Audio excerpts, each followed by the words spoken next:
Baik, bisa kita mulai ya. Oke. Assalamualaikum warahmatullahi wabarakatuh. Waalaikumsalam warahmatullahi wabarakatuh. Waalaikumsalam. Waalaikumsalam Waalaikumsalam warahmatullahi wabarakatuh. Oke, selamat pagi semuanya. Pagi, Kak. Pagi, Kak. Oke. Mudah-mudahan kita selalu dalam keadaan sehat ya. Jangan lupa setiap hari untuk selalu cuci tangan ya, gunakan masker kalau kemana-mana, kalau keluar rumah ya. Dan kalau misalkan nggak ada urusan yang penting ya, penting di rumah saja ya. Tetap jaga jarak, makanan-makanan bergizi, perbanyak minum air putih, dan jangan lupa untuk selalu berbahagia ya. Nah, jadi kalau yang galau-galau nanti dulu lah. Oke, hari ini akan kita lanjutkan. Ini adalah bab 3 ya, bab 3 dalam blok 4. Di bab pertama itu kita sudah membahas tentang elektronika dasar. Kemudian di bab 2 ya, kita kemarin sudah membahas tentang dasar microcontroller, ya kita sudah praktek juga ya. Nah, kemudian di bab 3 ini kita akan membahas tentang organisasi dan arsitektur komputer ya. Nah, jadi kita akan bedah komputer itu sendiri. Nah, jadi kemarin kita sudah membahas tentang komponen-komponen elektronika. Nah, kita akan membahas di komputer sendiri itu komponen elektronika yang ada itu apa aja. Oke. Nah, sebelum saya masuk ke materi ya, saya ingin tanya kepada kalian, kira-kira kalau misalkan di slide itu ya, di slide itu ada judul ya, organisasi dan arsitektur komputer. Nah, itu di benak kalian tuh terbesit apa sih? Ya, apa sih organisasi komputer itu apa? Kira-kira apa organisasi komputer itu? Ada yang tahu? Hubungan antar komponen, Kak. Hubungan antar komponen. Oke, ada lagi? Ya, apa itu organisasi komputer? Apa itu arsitektur komputer? Apa? Kumpulan arsitektur komponen Kumpulan arsitektur komponen komputer. Boleh? Ada lagi? Hanya jawab Wincom. Wah, ini nyebut merek ya, tidak boleh ya. Nah, tidak boleh, kita di sini tidak boleh nyebut merek. Oke. Ya. Karena terkait terkait juga ekonomis ya, nilai ekonomis. Nah, beda lagi nanti. Ya, karena kita nggak dibayar oleh Wincom ya. Oke, kira-kira apa nih? Hubungan antar komponen dalam komputer. Hubungan antar komponen dalam komputer. Oke, boleh? Oh, hujan. Ada lagi? Ya. Oke. Daripada kita berlama-lama, mending kita akan lanjutkan. Nah, kita akan bahas dulu tentang pengertian daripada komputer. Nah, oke. Nah, di sini ya, istilah komputer itu berasal dari bahasa Latin. Nah, bahasa Latin itu bahasa Romawi ya. Nah, bahasa Romawi, orang-orang Eropa pada masa-masa awal itu dia menggunakan bahasa Latin. Ya. Nah, yaitu adalah komputer atau compute ya. Nah, kalau bahasa Latinnya itu adalah komputer. Ya, atau kalau bahasa Inggrisnya adalah compute. Nah, jadi memang bahasa di Eropa itu sedikit mirip ya, antara bahasa Inggris, bahasa Jerman, bahasa Belanda, bahasa Perancis, bahasa Latin, bahasa apa lagi ya, itu mirip-mirip di sana memang ya, memang karena satu rumpun ya, yaitu bahasa ininya adalah bahasa Yunani ya, pada masa-masa awal itu bahasa Yunani kuno, kemudian nanti berkembang dan sampai sekarang ya. Nah, jadi mirip-mirip bahasa mereka itu. Nah, komputer atau compute itu artinya adalah menghitung. Nah, jadi memang pada masa-masa awal ya, pada masa-masa perkembangan dunia komputer itu sendiri ya, itu memang ya tujuannya untuk berhitung gitu loh. Pada masa-masa itu cuma untuk ngitung doang ya. Belum kayak seperti komputer sekarang ya. Komputer sekarang itu kan begitu kompleks gitu ya. Sudah sangat kompleks sekali, sudah kita bisa melakukan apapun di komputer. Nah, tapi kalau zaman dulu itu pada masa-masa awal komputer itu cuma untuk menghitung saja. Nah, makanya di situ dikatakan komputer itu memang berasal dari kata menghitung ya. Nah, oke, kemudian di sini saya mengutip beberapa kutipan ya.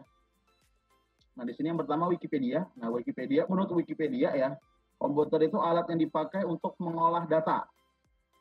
Nah, menurut prosedur yang dirumuskan. Nah, itu menurut daripada Wikipedia. Nah, jadi Wikipedia itu mengatakan alat yang dipakai untuk mengolah data. Jadi kalau misalkan semua alat yang digunakan untuk mengolah data, nah itu yang kita sebut sebagai komputer. Itu menurut Wikipedia ya. Nah, tapi di situ ada prosedurnya. Ya, prosedurnya yang dirumuskan itu ada. Nah, itu menurut Wikipedia. Oke. Kemudian menurut Kamus Besar Bahasa Indonesia, di situ dikatakan komputer adalah alat elektronik ya yang bekerja secara sistematis dan cermat untuk mengolah berbagai macam data seperti data angka, suara, dan gambar. Nah, ini menurut KBBI ya. Nah, ini menurut KBBI. Jadi komputer itu dikatakan sebagai alat elektronik. Yang pertama di situ kata kuncinya adalah dia alat elektronik. Ya, walaupun pada masa-masa awal komputer itu bukan komputer elektronik ya. Di masa-masa awal itu komputernya itu berupa komputer mekanik ya. Jadi dia bekerja secara mekanik. Nah, kalau memang sekarang komputer itu sudah bekerja secara elektronik. Karena di situ ada beberapa komponen-komponen yang itu menggunakan elektronik ya, seperti ada transistor, ada resistor ya, terus ada apalagi kapasitor, ada kondensatornya juga ya, ada dioda dan lain-lain sebagainya, itu ada semuanya di situ ya. Nah, itulah yang kita sebut sebagai alat elektronik karena dia bekerja secara elektronik.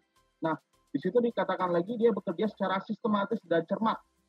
Nah, artinya apa? Komputer itu biasanya memang hampir tidak ada kesalahan ya. Hampir tidak ada kesalahan. Biasanya kesalahannya ya karena kita sendiri aja yang memberikan set instruksinya itu yang salah. Oke, kemudian di situ dikatakan dia bisa mengolah berbagai macam data, ya seperti data angka, data suara, ya. Nah, kemudian juga data gambar. Nah, itu dia bisa gitu loh. Data angka itu kita bisa menggunakan kayak aplikasi Microsoft Excel, ya. Nah, kemudian data suara itu berupa berupa voice, ya. Nah, kemudian juga kalau misalkan berupa gambar ya itu bisa berupa foto-foto atau misalkan gambar bergerak ya. Gambar bergerak itu seperti video atau audio video ya. Audio video ya. Jadi ada video ada suaranya. Itu menurut KBBI. Terus menurut Robert ya, Bismarck, komputer itu adalah suatu alat elektronik. Nah, di sini yang mampu menggunakan beberapa tugas, yaitu menerima input, memproses input sesuai dengan instruksi yang diberikan, menyimpan perintah-perintah dan hasil pengolahannya, serta menyediakan output dalam bentuk informasi. Ini menurut Robert Bismarck. Ya, itu jelas kata kuncinya yang pertama adalah alat elektronik ya, kemudian mampu melakukan beberapa tugas. Tugasnya di situ adalah menerima input, kemudian memproses input ya sesuai dengan instruksi yang kita berikan. Terus menyimpan perintah-perintahnya dan hasil pengolahannya juga disimpan. Kemudian serta menyediakan outputnya. Nah, outputnya itu berupa informasi. Informasinya bisa apa saja. Ya, informasinya bisa berupa kata, ya, bisa berupa file, bisa berupa berkas, bisa berupa arsip, ya, bisa berupa hasil print, bisa berupa video, bisa berupa apalagi suara, ya. Musik, nah, dan lain sebagainya itu banyak. Kalau sekarang sudah sangat kompleks sekali, ya, sangat kompleks sekali. Di sini menurut ya, di sini lagi ada namanya VC Hamaker. Menurut VC Hamaker di sini, ya, komputer itu adalah mesin penghitung elektronik yang cepat dan dapat menerima informasi input digital. Kemudian memprosesnya sesuai dengan program yang tersimpan di memorinya dan menghasilkan output berupa informasi. Nah, seperti itu. Ini menurut VC Hamaker ya. Ini adalah beberapa pengertian-pengertian daripada istilah komputer itu sendiri. Ya. Jadi ada beberapa banyak sekali. Banyak ya orang-orang yang mencoba untuk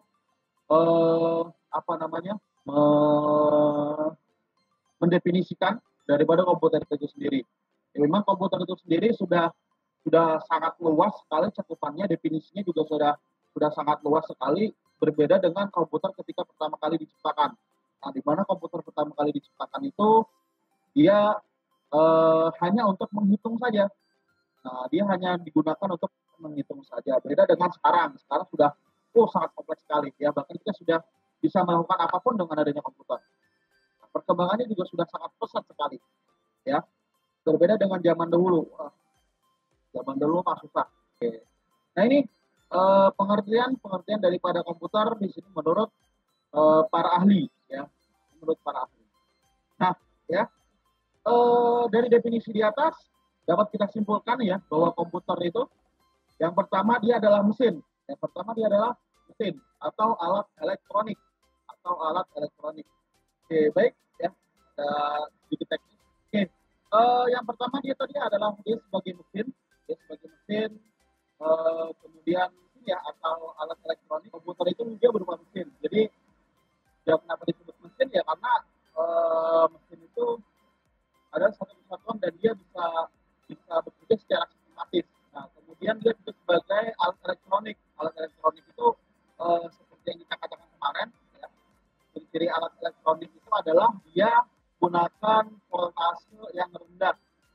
Dia menggunakan listrik atau voltase yang rendah, di mana voltasenya itu biasanya di bawah daripada 9 volt. Kemudian yang kedua, di situ dikatakan dia dapat menerima input data. Dia bisa menerima input data. Input datanya bisa berupa apa saja, yang sekarang sudah sangat canggih sekali. Input datanya bisa berupa teks, ya, kita ketikkan dari keyboard. Kemudian dia juga bisa berupa pointer, ya. Dia juga bisa berupa bisa berupa barcode, bisa berupa gambar, bisa berupa video, bisa berupa audio video, ya, banyak sekali ya, beberapa input data yang bisa kita olah di dalamnya. Nah, kemudian mampu melakukan pengolahan data, itu adalah komputer. Jadi pengolahan data yang kita inputkan tadi kita olah lagi, ya, kita olah lagi. Misalkan kita mau yang kita tampilkan adalah apa ya? Kita membuat sebuah laporan, ya. Nah, otomatis itu ada prosesnya. Ya, kita membuat sebuah tabel, kita membuat sebuah perataan teks, ya, rata kanan, rata kiri, ya kalau di Word. Kemudian kalau Excel kita membuat sebuah perhitungan, ya itu ada. Itu yang dikatakan dia mampu melakukan pengolahan data. Data itu bisa apa saja. Data itu bisa berupa suara, bisa berupa gambar, ya, bisa berupa video, ya, atau gambar bergerak, ya, dan lain. Oke, kemudian yang keempat, ya, dia menghasilkan yang namanya informasi. Dia menghasilkan yang namanya informasi. Informasi apa yang bisa kita hasilkan daripada penggunaan komputer? Banyak sekali informasinya. Ya, bisa berupa kata-kata, ya, print out, ya, kemudian bisa juga berupa video, bisa juga berupa audio video, ya. Nah, banyak sekali. Nah, kemudian dia menghasilkan informasi menggunakan program yang tersimpan. Nah, dia menggunakan program yang tersimpan di memori, ya.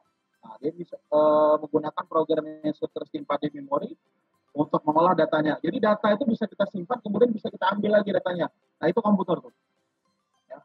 Jadi dia bisa mengambil data yang tersimpan di dalam memori kita, kemudian kita ambil lagi datanya.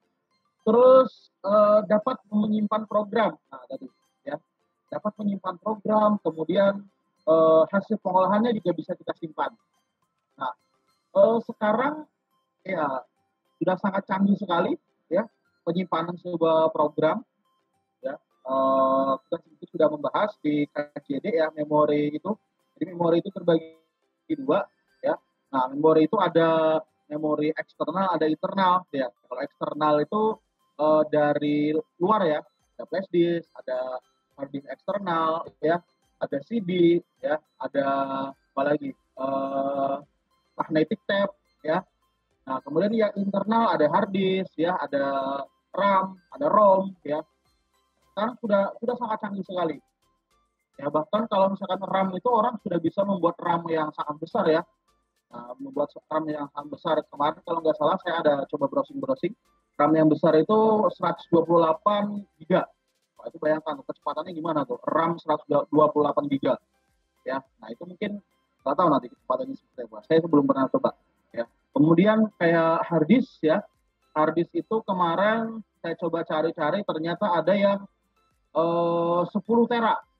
Nah 10 tera tuh bayangkan gimana tuh ya, apa namanya ya, kapasitasnya ya. Mungkin kita kayak punya hard disk 2 tera aja sudah capek ya, capek untuk memenuhinya gitu ya, kecuali kita koleksi video ya. Kecuali kita koleksi video baru banyak nantinya ya. Itu sudah sangat canggih sekali. Dulu mungkin pernah kalian coba di browsing di YouTube gitu ya. Ada hard disk, pertama kali hard disk ya, hard disk pertama diciptakan itu beratnya kalau nggak salah sekitar 4 ton ya. Hard disk itu besarnya 4 ton dan itu kapasitasnya cuma 1 MB.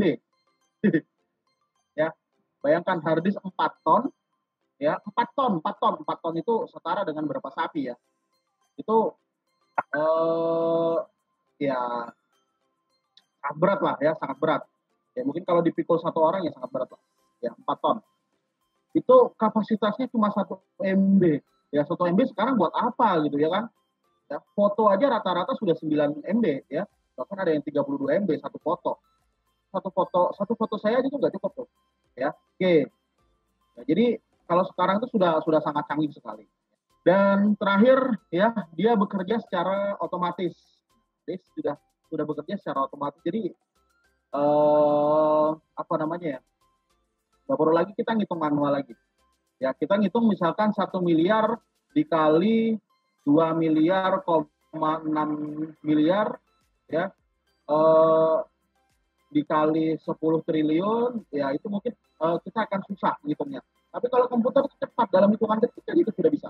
Itulah komputer, itulah kehebatan daripada komputer. Nah ini beberapa dari definisi sebuah komputer ya. Jadi ada banyak sekali orang-orang yang mendefinisinya daripada komputer. Ini intinya adalah ini. Jadi, intinya yang pertama adalah mesin ya, komputer itu adalah mesin atau alat elektronik ya. Kemudian dia bisa input data, kemudian dia bisa proses data ya, output data. Nah kemudian dia juga bisa menyimpan data ya, menyimpan data pada memorinya. Kemudian dia bisa mengambil lagi datanya, dan terakhir komputer itu dia bekerja secara otomatis. Oke, sambil sini dulu. Untuk masalah definisi komputer, ada yang ingin ditanyakan? Oke, apakah ada pertanyaan? Tidak ada, Kak. Oke, tidak ada. Oke, baik, kita lanjut. Nah, kita tadi sudah membahas tentang definisi daripada komputer itu sendiri. Kalian orang IT, orang yang bekerja di bidang komputer, jangan sampai kalian nggak tahu apa itu komputer. Kalau misalkan ada orang, Mas, komputer itu apa sih? Komputer itu ya itu sangat lucu ya, sangat lucu kalian orang komputer tapi nggak tahu komputer ya. Sama seperti dia ikan hiu tapi dia nggak sadar bahwa dia adalah ikan hiu. Oke, kita lanjutkan.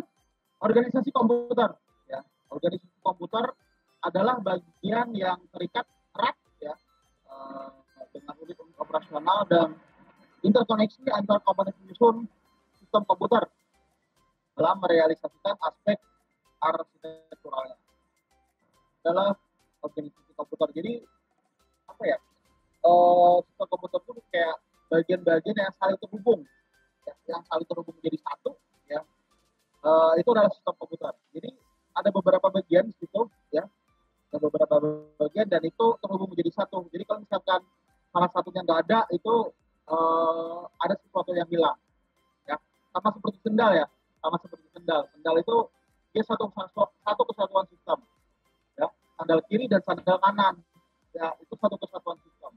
Jadi kalau misalkan sandal kirinya nggak ada atau sandal kanannya nggak ada, ya apa namanya ya, pasti ada yang kurang, pasti ada yang nggak enak gitu ya, pasti ada yang nggak enak. Sandal, sepatu ya, kalau misalkan salah satunya nggak ada, pasti nggak enak. Oke, terus apa lagi? Itulah ya, satu kesatuan sistem, dan itu harus jadi satu ya, harus jadi satu. Itulah organisasi komputer. Jadi bagian yang terikat erat, ya, seperti saya dengan kamu gitu ya kan, itu terikat erat, ya. Tapi yang bukan sama yang cowok ya, sama yang cewek aja lah. Saya kan normal ya. Oke, ya Pak. Oke. Contoh aspek organisasional, ya. Yang pertama adalah teknologi hardware. Ya. Nah, teknologi hardware itu sekarang sudah sangat berkembang pesat sekali. Ya, itu sangat pesat sekali ya. Contoh daripada hardware adalah CPU. Ya, CPU sekarang itu sudah sangat sangat sangat pesat sekali ya. Bahkan sudah komponennya sudah kecil banget gitu ya. Komponennya sudah kecil-kecil dan cepat. Oke, kemudian apalagi monitor. Nah, monitor itu sudah perkembangannya juga sangat pesat sekali ya. Nah, dulu zaman saya pertama kali belajar komputer ya. Saya pertama kali belajar komputer itu tahun 2005. Nah, 2005 mungkin kalian ada yang masih kecil, masih kayak ya mungkin masih ada yang ingusan dan sebagainya. Mungkin pokoknya masih kecil lah. Yang masih begini gitu ya. Nah, itu saya sudah belajar komputer ya. Tahun 2005 2006 itu sudah belajar komputer. Saya sudah mengenal. Dulu itu pakai monitor tabung ya. Yang monitornya warna putih gede gitu ya. Berat dibawa kemana-mana monitornya itu, dan sedikit warna kuning ya layar monitornya itu ya. Itu kalau kita menatap selama mungkin setengah jam atau 1 jam ya, setengah jam itu sudah sakit mata kita ya, mata kita itu sakit. Nah, itu kalau misalkan kita menggunakan layar monitor seperti itu. Nah, kemudian berkembang ya layar monitor. Jadi layar monitor yang kita sebut sebagai LCD, Liquid Crystal Display. Nah, itu lebih bagus lagi ya layarnya daripada kita menggunakan layar tabung atau layar katoda. Ya, setelah layar LCD itu juga masih kurangnya adalah kalau misalkan kita menatap dari sisi yang berbeda, yaitu warnanya agak gelap. Kemudian LCD digantikan lagi dengan sekarang namanya adalah LED ya. LED ini adalah liquid emission display ya. Itu ya itu lebih baik daripada kita menggunakan layar LCD ya. Pancarannya juga sudah lebih bagus ya, lebih cerah juga, dan kita bisa melihat dari sisi manapun itu sama ya, tampilannya sama, warnanya juga sama. Sekarang sudah menggunakan LED dan itu lebih aman. Yang lebih baru lagi itu adalah LED AMOLED ya. Itu yang lebih baru lagi. Oke, dengan pencerahan yang sangat bagus. Kemudian ada perangkat antarmuka. Nah, perangkat antarmuka ini atau interface ya. Interface-nya itu berupa aplikasi sekarang. Ya, jadi dengan adanya perangkat antarmuka tadi kita bisa nyaman mengoperasikan daripada komputer. Sudah duduk di depan meja ya, sudah kita fokus dengan tangan di mouse ya, tangan kanan di mouse, tangan kiri di keyboard, mata fokus ke layar, sudah gampang. Kalau dulu zaman komputer masih awal diciptakan ya, komputer itu sangat besar sekali, membutuhkan ruangan sekitar 500 meter persegi ya. 500 meter persegi itu hampir sama dengan setengah hektar. Bayangkan, setengah hektar komputernya gedenya pada masa-masa awal. Ya, kita harus lari ke sana, ke sini, ke sana, ke sini, ke sana, ke sini ya. Belum lagi misalkan kayak ada gangguan kecil ya. Ada gangguan kecil atau kita sebut sebagai bug. Ya, bug itu sebenarnya hewan kecil ya sebenarnya. Nah, hewan kecil yang kebetulan nyasar di komputer generasi pertama. Nanti kita akan bahas tentang komputer generasi pertama. Jadi dia itu nggak sengaja masuk ke dalam mesinnya gitu loh. Dan ternyata insinyur pada zaman itu tuh bingung mencari di mana salahnya ya kan. Ternyata ada hewan masuk ke dalam dalam komponennya gitu ya. Komponennya itu besar-besar. Ya, komponennya itu besar-besar.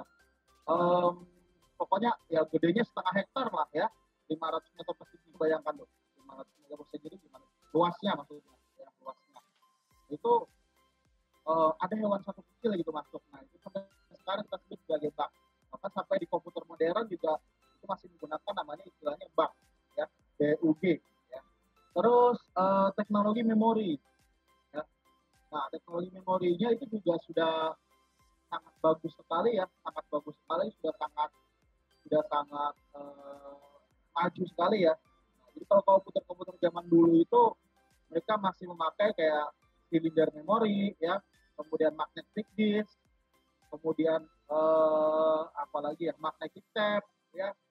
Sekarang kita sudah menggunakan flash disk, hard disk ya. Bahkan yang terbaru ini adalah SSD ya, solid state solid state drive ya. Itu sudah sangat maju sekali ya dengan adanya SSD dan itu sudah lebih cepat. Ya.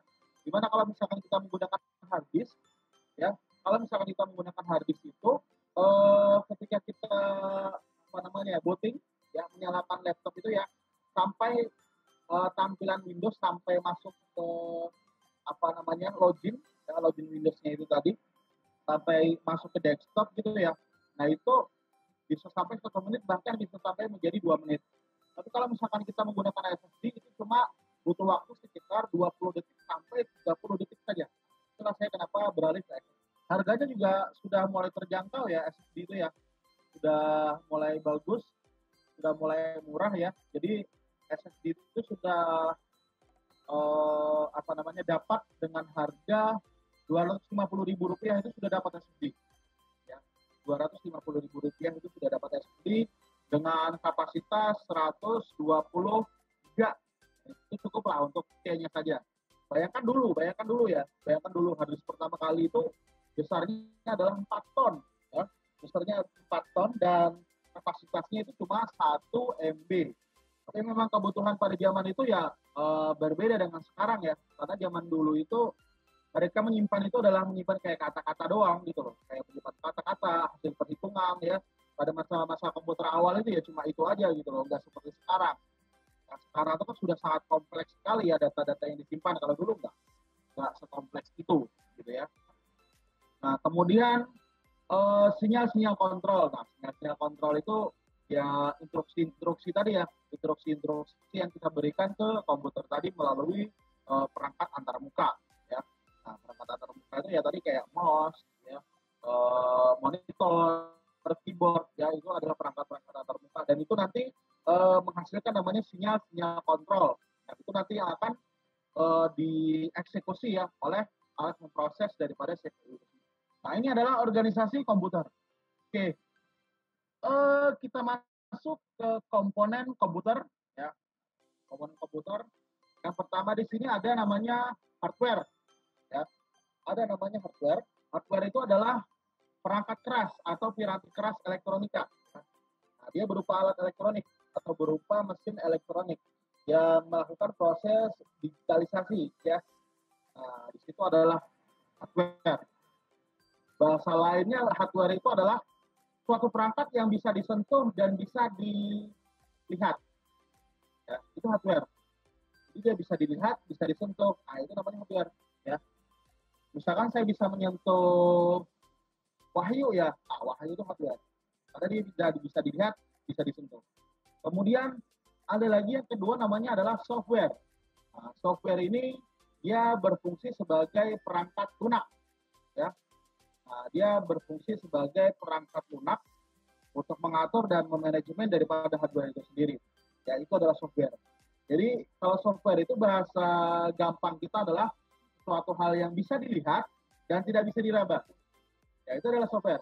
Ya, bisa dilihat, tidak bisa diraba, tapi bisa kita rasakan. Ya, itu keren tuh bahasanya ya.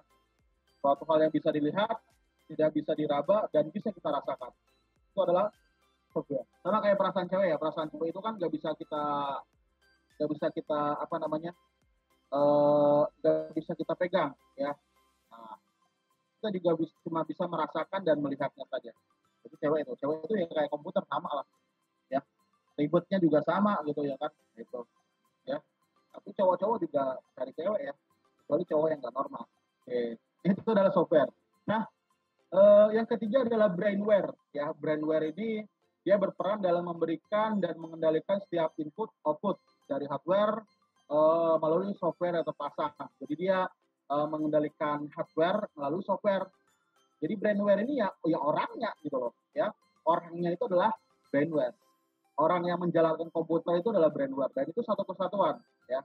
Komputer tanpa hardware juga nggak bisa, ya. Komputer tanpa software juga nggak bisa. Komputer ada software, ada hardware, tapi tidak ada brainware-nya juga nggak bisa, gitu ya. Nah, itu memang satu kesatuan yang tidak bisa terpisahkan.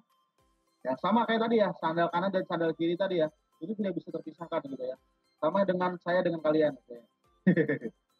Oke, nah itu yang kita sebut sebagai tadi adalah organisasi komputer, ya. Jadi dia satu kesatuan tadi, ya satu kesatuan dan itu tidak bisa terpisahkan. Nah ini ya komponen komputer jadi ada tiga ya yang utama ya komponen komputer itu. Jadi ada tiga hal yang utama yang benar-benar apa namanya yang wajib harus kalian ketahui. Nah, yang pertama itu adalah hardware, kemudian yang kedua adalah software, yang ketiga adalah firmware. Ya. Nah, hardware tadi adalah sesuatu hal yang bisa kita bisa kita lihat, bisa kita pegang, bisa kita rasakan juga. Ya. Nah, kalau software itu bisa kita lihat, tidak bisa kita pegang, ya, dan bisa kita rasakan. Ya. Kalau brainware itu ya orangnya, ya, orangnya. Nah, orangnya ya kita sendiri gitu ya kan. Orangnya adalah kita sendiri. Tapi kalau misalkan orang lain ya tetap ya bisa kita pegang, bisa kita lihat, tapi belum tentu bisa kita rasakan. Ya. Kalau misalkan kita rasakan nanti lain lagi ceritanya ya. Oke, Oke, ya itu adalah komponen komputer. Oke, nah selanjutnya adalah fungsi komputer. Nah, fungsi komputer. Secara umum komputer itu ada 4 fungsi, ya, ada 4 fungsi secara umum, ya. Saya minum dulu. Yang pertama dia melakukan pengolahan data, ya, pengolahan data atau kita sebut sebagai data processing. Kita sebut sebagai data processing. Jadi komputer itu dia sebagai pemproses daripada data. Jadi data yang masuk itu diproses pasti dengan komputer. Ya. Data apa saja pasti diproses. Kemudian yang kedua dia melakukan penyimpanan data atau data storing. Ya. Nah, jadi data-data itu bisa kita simpan di komputer. Nah, proses penyimpanan data itu terdiri dari dua. Ada yang kita simpan secara permanen, ya. Ada kemudian yang kita simpan dan itu perlu waktu lama, ya. Bisa kita hapus juga. Dan terakhir itu dia disimpan secara sementara. Ya, dia disimpan secara sementara dan nanti ketika komputer itu mati ya atau nanti berganti ke set berikutnya, nah itu nanti data tersebut bisa hilang. Ya. Nah, itu yang terjadi pada register ya. Jadi dia komputer itu ada beberapa tipe ya dalam penyimpanan datanya. Jadi ada yang benar-benar tersimpan dan itu sulit untuk dihapus ya. Itu contohnya adalah data pada ROM dan itu sangat sulit dihapus ya. Kemudian data yang disimpan dan itu bisa dihapus ya itu pada hard disk. Nah, kemudian yang terakhir adalah data pada memori register ya, memori register dan memori RAM ya itu nanti tergantung daripada set instruksi kita. Jadi dia akan menyimpan set-set instruksi yang kita yang kita jalankan ya. Nah itu disimpan di register itu ya, sama dengan dengan pasangan lah ya. Kalian mau tipe penyimpanannya yang mana ya? Apakah penyimpanannya seperti ROM ya yang akan tersimpan selamanya di hati kalian, atau seperti hard disk ya disimpan nanti bisa dihapus. Nah, atau seperti register ya, datang dan pergi begitu saja ya kan. Ya, ada yang baper lagi. Terserah mau metode penyimpanannya seperti apa. Oke. Kemudian melakukan pemindahan data. Nah, tadi data yang disimpan kita pindah. Ya, jadi pasangan yang disimpan di hati kita pindah gitu ya. Enggak. Oke. Maksudnya di sini data pemindahan ya. Pemindahan data itu termasuk daripada kayak copy paste ya. Kemudian termasuk juga backup data ya. Nah, backup data itu juga termasuk daripada data moving. Jadi data-data yang berada di laptop kita itu ya suatu waktu memang komputer kita itu kan bisa rusak ya. Suatu waktu komputer kita itu bisa rusak atau hilang dicuri maling. Ya. Nah, oleh karena itu kita harus sering-sering kita membackup data. Ya, jadi data-data yang penting itu jangan kalian taruh begitu saja di hard disk. Ya, tapi juga kalian harus menaruhnya di kayak di cloud ya. Nah, di cloud. Sekarang sudah banyak sekali cloud computing atau teknologi cloud ya. Yaitu penyimpanan secara virtual ya di internet ya, tentunya di internet. Nah, itu salah satu kelebihannya adalah data itu ya ketika laptop kita hilang, ketika laptop kita itu sudah rusak misalkan ya, nah itu bisa apa namanya? Bisa kita ambil kembali gitu ya. Nah, bahkan kita bisa membuka dimanapun, kapanpun, asal kita terkoneksi daripada internet. Itu enaknya, ya. Itu enaknya kita menggunakan namanya cloud computing, ya. Itu berhubungan nanti dengan data moving, artinya pemindahan data. Jadi data-data yang di laptop kita itu kita pindahkan, tapi nggak di cut ya, bukan. Tapi kita copy saja, ya. Kita copy saja ke cloud. Jadi itu lebih enak. Nah, ya. Itu sangat berguna sekali nanti ketika kalian misalkan mau ngambil skripsi, ketika kuliah nanti misalkan ngambil skripsi itu penting sekali ya, penting sekali data kalian itu harus sering-sering di backup, karena kalau misalkan data kalian itu tidak sering-sering untuk di backup, nanti misalkan ada sesuatu hal yang tidak kita inginkan ya, misalkan laptop kita hilang, kemalingan atau rusak, kebakaran dan lain sebagainya, itu data kita masih aman. Ya, tenang Bray, masih ada data di cloud, itu seperti itu ya. Itulah perlunya kita melakukan namanya backup data ya. Oke, kemudian dia melakukan operasi kontrol ya. Nah, jadi melakukan operasi kontrol ini berhubungan dengan manajemen set instruksi yang ada pada komputer itu sendiri. Jadi apa saja sih yang bisa dikontrol daripada komputer? Yang pertama yang jelas secara garis besar adalah dia mengontrol operasi input, proses, dan output ya. Itu secara garis besar, bahkan secara umum ya, secara umum. Tapi kalau misalkan yang secara rincinya ya itu nggak bisa kita sebutin satu persatu ya. Itu adalah fungsi daripada komputer ya. Fungsi daripada komputer. Nah, yang pertama itu adalah dia sebagai pengolahan data ya, atau data processing. Kemudian dia sebagai penyimpanan data, terus melakukan pemindahan data ya, atau data moving yang di dalamnya itu sendiri terdapat namanya backup data ya, dan terakhir dia melakukan kontrol operasi ya, melakukan manajemen daripada operasi-operasi set instruksi yang ada dari komputer itu sendiri ya. Oke, sampai sini ada yang ingin ditanyakan? Ada yang ingin ditanyakan? Oke, kalau tidak ada kita lanjutkan ya. Ya memang materinya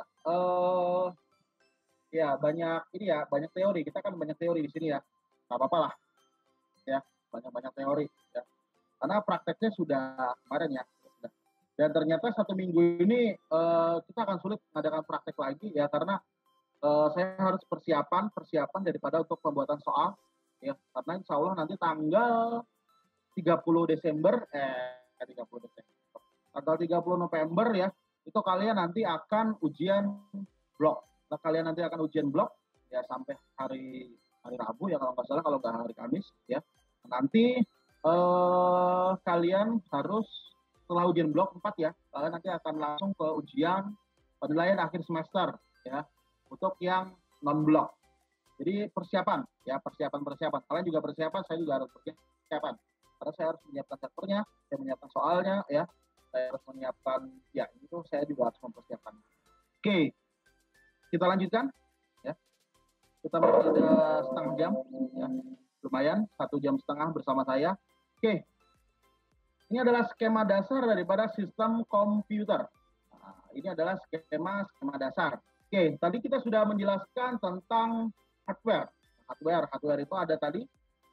Hardware itu terdiri dari yang pertama adalah input output ya. Input output, kemudian dia terdiri dari memori ya, atau penyimpanan. Kemudian ada CPU ya sebagai pemprosesnya. Terus ada namanya interkoneksi. Interkoneksi itu ya yang menghubungkan tiga-tiganya itu tadi ya.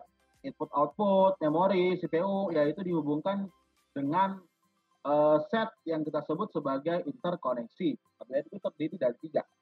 Jadi ada input output, ada memori, ada kemudian software. Software ini nanti terdiri dari 2 ya secara umum. Ada sistem operasi dan ada aplikasi. Satu lagi sebenarnya data ya. Sistem operasi itu itu adalah rumahnya komputer ya, rumahnya sebuah program. Nah, jadi set-set yang ada di komputer itu nanti diatur oleh sistem operasi. Nah, kemudian aplikasi itu nanti sesuatu hal atau program yang diinstal ya. Program yang diinstal di dalam sistem operasi itu kita sebut sebagai aplikasi ya. Nah, jadi ke aplikasi itu ya apa ya, penghuni rumahnya istilahnya ya. Kalau kita sebut sistem operasi itu adalah rumah ya, jadi aplikasi itu ya yang mendiami rumah ya. Yang mendiami rumah itu kita sebut sebagai aplikasi. Nah, kemudian sistem operasi itu nanti terdiri dari namanya kita sebut interface system call. Nah, interface system call ini tatap muka ya istilahnya, sistem tatap muka. Sistem tatap muka itu nanti terdiri dari 2. Jadi ada CLI dan ada GUI ya. Kalau CLI itu singkatan daripada command line system ya. Command line system artinya dia nanti berupa cuma ya kayak kita kemarin tuh ya. Kita ngoding di Arduino. Nah, itu kita menggunakan namanya CLI atau command line interface ya. Jadi kita cuma kita masukkan coding-coding. Itu nanti kalian juga akan belajar di kelas 2 ya. Di kelas 2 itu insya Allah kalian akan ketemu dengan materi atau mata pelajaran namanya adalah ASJ atau administrasi sistem jaringan. Nah, itu kalian akan membuat sebuah server Linux ya.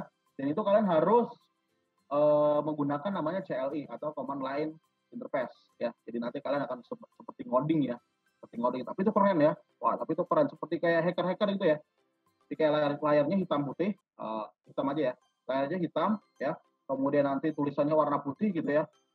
Nah, itu keren tuh. Kalian nanti kayak ketik-ketik wah, itu kayak hacker gitu ya. Oke. Kemudian setelah CLI ada namanya GUI ya. Atau graphic user interface ya. Bentar, saya angkat telepon dulu ada. Oke ya. Nah, tadi jadi sistem interface ya atau sistem apa namanya tatap muka tadi. Nah, itu terdiri dari 2 ya. Jadi ada CLI dan ada GUI ya. Kalau GUI itu graphic user interface, dia berupa seperti Windows ya. Seperti Windows, jadi ada gambar-gambarnya. Dari situ nanti akan tinggal klik doang gitu ya. Nah, perintah-perintahnya seperti itu tuh. Nah, itu yang kita sebut sebagai graphic user interface ya. Nah, ada hardware, ada software, ada brainware. Nah, brainware ini terdiri dari manusia. Ya, ini manusia. Kemudian ada mesin ya. Ada mesin. Nah, terus ada komputer itu sendiri ya. Nah, di sini mesin ini dia sebagai penghubung ya antara manusia dan komputer ya, dia menggunakan mesin ya, walaupun nanti dia harus terjemahannya itu berupa software ya. Jadi manusia itu tidak bisa langsung kita berkomunikasi dengan hardware ya. Nah, perlu orang-orang khusus lah. Nah, ini adalah skema dasar daripada sistem komputer ya. Skema dasarnya adalah seperti ini. Oke, ada yang ingin ditanyakan dulu sampai sini ya sebelum kita lanjutkan? Ada? Ya. Ada yang ingin ditanyakan? Oke. Kalau tidak ada, kita lanjutkan ya. Selanjutnya ada namanya struktur hardware. Ya. Struktur hardware. Nah, di sini ya, dalam melakukan prosesnya ya, hardware itu secara prinsip terdiri dari 4 bagian. Nah, tadi sudah kita bahas ya. Kita bahas tadi. Nah, ini 4 bagian daripada hardware. Yang pertama adalah CPU ya atau prosesor. Ini dia berfungsi sebagai pusat pengolah data. Jadi dia sebagai pemprosesnya ya. Dia pusatnya adalah CPU atau prosesor. Jadi kita sebut sebagai prosesor itu adalah otak daripada komputer ya. Nah, itu adalah prosesor. Ya. Nah, prosesor aja punya otak, masa kalian enggak? Wah, kasar ya. Oke.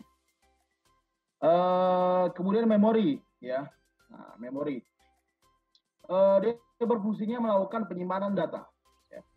Jadi dia melakukan penyimpanan data. Jadi data-data itu disimpan di memori. Ya, seperti tadi sudah saya katakan, nanti memori itu terdiri dari beberapa hal. Ya, ada yang memori itu sulit dihapus, ya. Datanya itu sulit dihapus, artinya dia akan tersimpan secara permanen.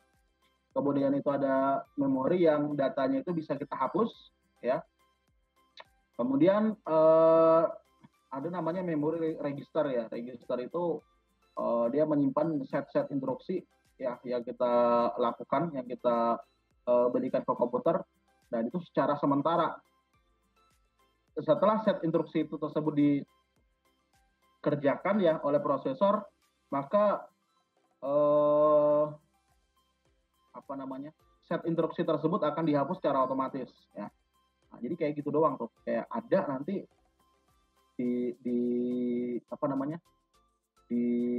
dihilangkan gitu ya. Nah, sama kayak hati lah ya, cuma datang dan pergi begitu saja gitu ya kan.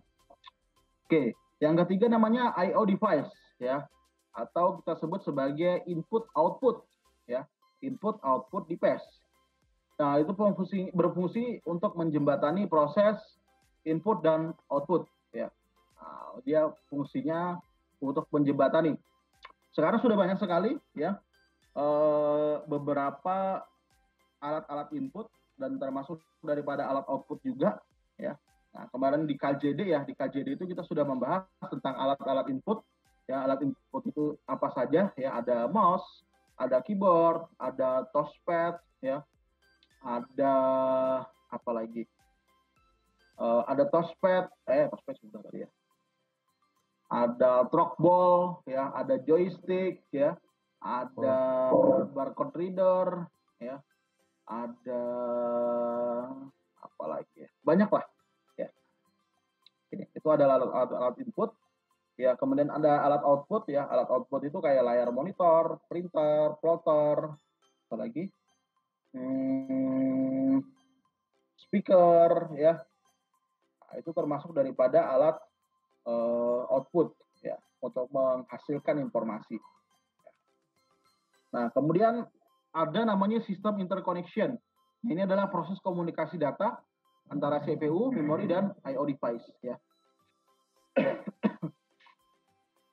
Nah, ini struktur hardware, ya, struktur hardware. Jadi ada 4, ada CPU, memori, I/O device, dan sistem interconnection. Oke.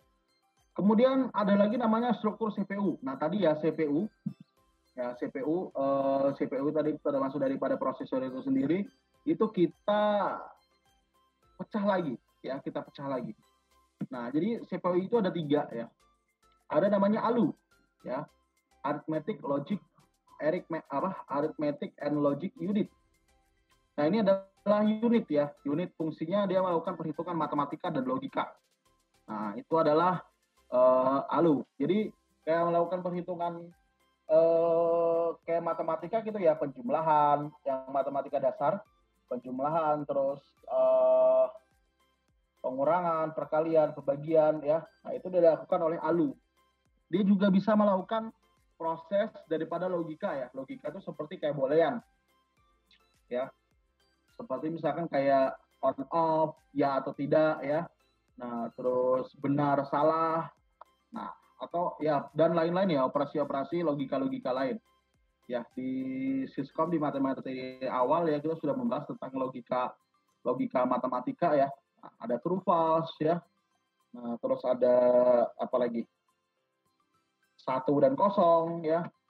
Nah, itu dilakukan oleh logika, ya. ALU itu terbagi dari 2 unit, ya. Nah, ALU itu tadi terbagi dari 2 unit lagi. Jadi ada yang khusus arithmetic unit, ya, yang tentang matematikanya. Nah, kemudian ada boolean logic unit, ya, logika boolean tadi yang saya katakan, yang seperti pokoknya ya atau tidak, ya, surga neraka, ya, apalagi langit bumi, ya, laki-laki perempuan. Nah, itu boolean semua tuh, ya. Sesuatu hal yang berpasang-pasangan di dunia ini itu adalah boolean. Termasuk kayak aku dan kamu gitu, ya. Oke. Selanjutnya ada namanya CU, ya. CU itu adalah control unit, CU adalah control unit. Fungsinya adalah mengendalikan operasi dan mengontrol komputer secara keseluruhan. Nah, ini adalah CU. Jadi dia mengontrol operasi-operasi, ya set-set instruksi komputer secara keseluruhan. Dan seperti kita ketahui bahwasanya komputer itu sudah, ketika komputer dinyalakan aja, ya itu sudah sangat banyak sekali set instruksi, bahkan ribuan bahkan jutaan set instruksi ya ketika kita menyalakan satu komputer saja, ya. Nah, itu sangat banyak sekali dan itu harus dikontrol. Yang mengontrolnya siapa? Kontrolnya adalah control unit ya, atau CU.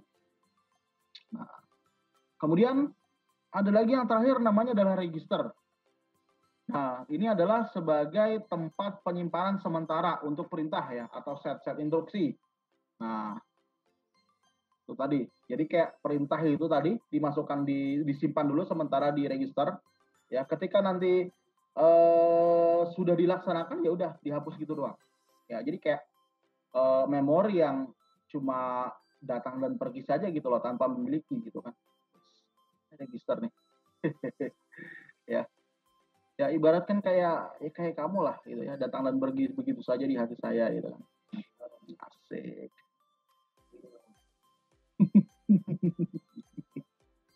Ada yang tersindir katanya.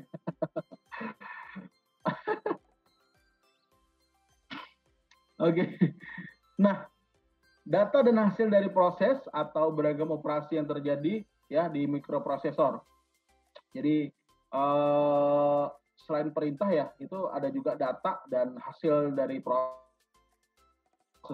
operasi prosesor itu disimpan sementara di register. Jadi register itu itu tadi penyimpanan sementara ya, dia berada di prosesor ya, dia berada di prosesor. Nah, set-set perintah-perintah tadi, salah satu contohnya adalah change ya, atau cacil ya. Change, cache ya, pokoknya itulah ya.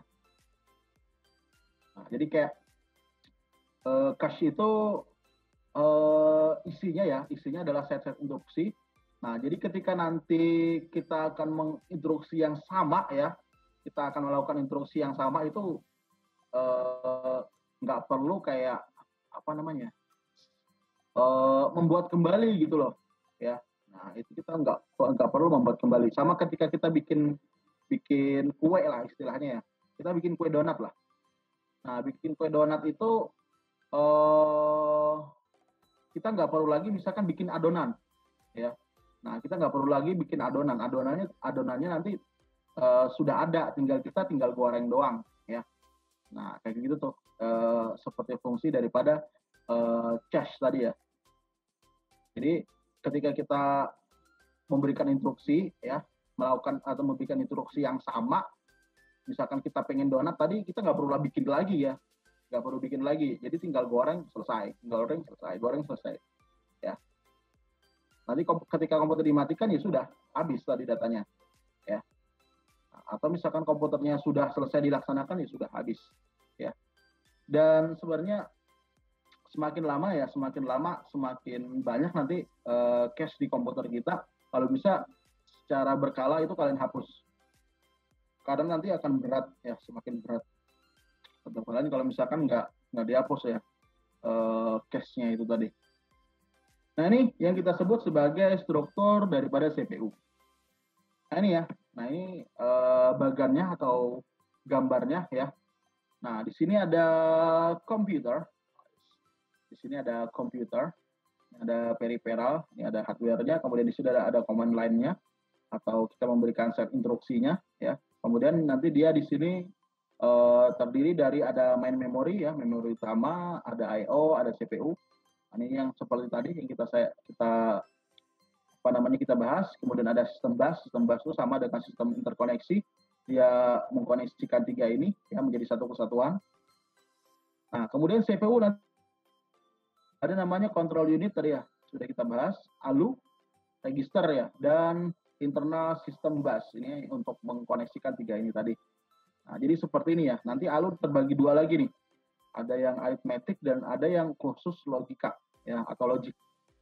Nah, Jadi terbagi dua lagi di sini. Nah ini tadi ya, ini adalah struktur daripada hardware. Jadi hardware itu juga punya strukturnya, ya. Nah, seperti organisasi, ya. Organisasi kan tuh punya struktur ya. Pasti setiap organisasi itu punya struktur. Ya minimal ada ketua, ada wakil, ya bahkan wakil kadang-kadang ada yang tidak ada ya. Ada bendahara, ada sekretaris ya. Nah kemudian nanti di bawahnya ada divisi-divisi, ada seksi-seksi ya. Terus ada apa lagi ya? Ada koordinator ya. Nah, ada anggota, sama dengan komputer juga seperti itu ya. Nah, ada organisasinya, ada yang mengaturnya. Ya, ada yang diatur ya. Intinya sebenarnya dalam organisasi itu ya, ada yang mengatur dan ada yang diatur. Ya. Ada yang mengatur dan ada yang diatur. Ada yang diperintah dan ada yang memerintah. Ya. Ada pertanyaan dulu sampai sini? Oke, kalau tidak ada kita lanjutkan ya. Oke, struktur software. Oke, struktur software di sini yang pertama di sini ya ada namanya sistem operasi. Nah, sistem operasi ini sebenarnya sudah kita bahas di KJD ya, tapi kita ulang-ulang sedikit-sedikit ya. Siapa tahu nanti kalian lupa. Oke, ya. Struktur software yang pertama di situ ada sistem operasi ya. Sistem operasi itu adalah kayak ya di situ ada rumahnya gitu loh, rumah daripada software itu ya kita sebut sebagai sistem operasi. Nah, sistem operasi sendiri secara ini ya, secara pembagiannya itu ada banyak ya, secara umum. Ada namanya sistem operasi open source dan ada closed source ya. Kalau open source itu dia gratis ya, gratis kemudian ya orang-orang IT itu bisa mengembangkannya dengan gratis dengan ya terserah lah pokoknya ya. Nah, bahkan ada ininya ya, ada kayak komunitas-komunitasnya itu juga ada ya. Di Indonesia sendiri banyak pengembang daripada Linux ya. Nah, ada UI ya, ada UI, terus ada UNY itu juga ada ya. Itu ada beberapa pengembangan untuk Linux ya, untuk distro Linux sendiri. Nah, di Linux itu ada namanya istilah distro. Distro itu adalah yang apa namanya ya, menyalurkan daripada Linux itu sendiri. Itu kalau Linux tuh. Ya, Linux sendiri banyak ya, ada Debian, ada Red Hat, ada Ubuntu ya, ada SUSE ya, terus ada lagi ada Fedora ya, banyak lah. Oke, itu adalah Linux ya, termasuk daripada closed source. Android itu juga closed source juga ya. Open source ya. Android itu juga open source karena ada namanya opsi pengembang ya. Ada opsi pengembang dan itu gratis ya, kita bisa mengembangkan dan kita bisa membuat aplikasi-aplikasi ya yang ada. Nah, jadi kita bisa membuat aplikasi ya. Dan saya kemarin sudah dapat izin untuk sebagai pengembang daripada aplikasi Android ya. Tapi agak kesulitan saya ketika menerjemahkan bahasa Java ya sebagai bahasa untuk membuat aplikasi Android ya. Nah, oke, ada open source, otomatis ada namanya closed source. Nah, closed source ini contohnya misalkan kayak Windows dan Mac OS ya, atau Macintosh yang keluaran daripada Apple. Kalau misalkan kayak Mac OS itu atau Macintosh ya, sama ya, Mac OS, Macintosh itu sama.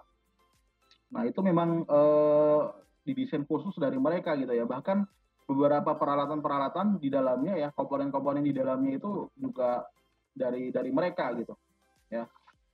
Nah, kalau Windows ya peralatan-peralatannya ya banyak ya. Dia sudah mendukung banyak sekali peralatan-peralatannya yang ada di dunia ya. Nah, bahkan juga vendor-vendor untuk perangkatnya atau hardware-nya itu lebih banyak Windows daripada Macintosh. Nah, memang dari segi kecepatan itu lebih bagus Macintosh ya daripada Windows ya. Dari segi kecepatan, dari segi kualitas itu memang berbeda ya. Nah, cuma memang salah satu kelemahan daripada macOS ya atau Macintosh itu sendiri ya aplikasinya ya yang ada di mereka saja gitu loh, ya. Berbeda dengan kayak Linux atau Windows, itu banyak sekali orang-orang pengembang-pengembang yang membuat aplikasi-aplikasi yang di dalamnya gitu loh. Dan bahkan dalam kehidupan sehari-hari itu lebih banyak kita menggunakan Windows atau Linux, ya. Nah, dan macOS itu juga salah satu kelemahannya dia nggak cocok untuk jadi server, ya. Yang sangat cocok menjadi server itu adalah Linux, ya. Karena dari segi keamanan itu sangat tinggi sekali Linux itu, ya. Sangat tinggi, keamanannya sangat tinggi dan gratis. Ya.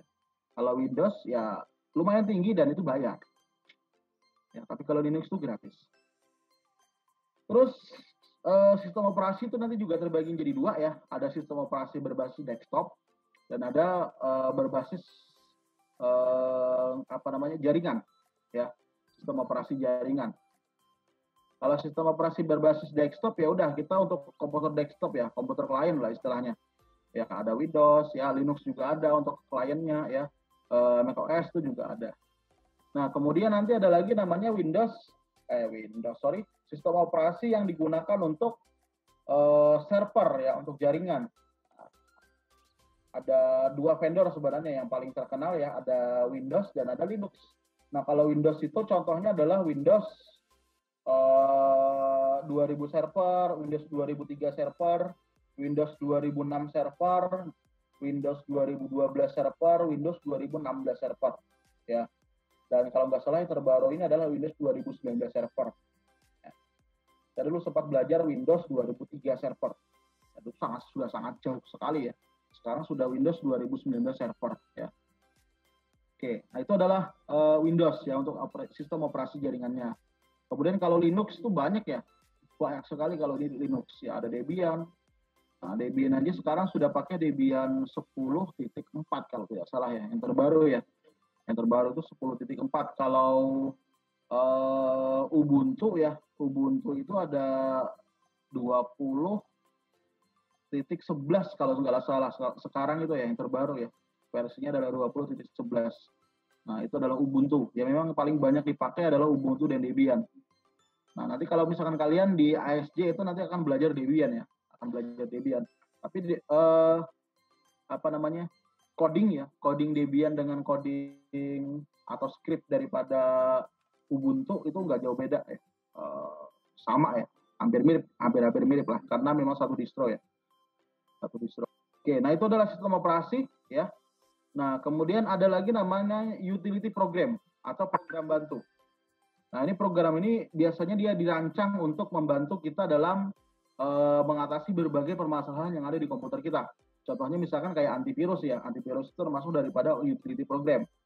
Ada antivirus, kemudian ada partition magic ya, itu salah satu contohnya, itu untuk membagi disk kita ya, manajemen disk kita. Misalkan disk kita di disk kita itu kan ada C, ada D ya biasanya ya. Ada C, ada D, bahkan ada yang E juga. Nah, itu bisa kita kita manajemen. Misal D-nya kita kasih berapa, E-nya bisa kita kasih berapa ya. Nah, supaya lebih cepat aja. Nah, kemudian ada lagi namanya disk defragment ya. Disk defragment itu contohnya adalah kayak komputer kita ya. Ketika kita mengcopy sebuah data di komputer kita itu ya, itu pastikan nanti tersimpannya dia secara sembarangan tuh. Ya, tersimpan nanti secara sembarangan. Akhirnya ya sama seperti sebuah perpustakaan ya. Sebuah perpustakaan itu kalau misalkan kita menaruh bukunya secara sembarangan, itu nanti kita akan mencarinya kembali itu akan lama. Nah, dengan adanya disk defragment ini kita susun kembali data-datanya ya.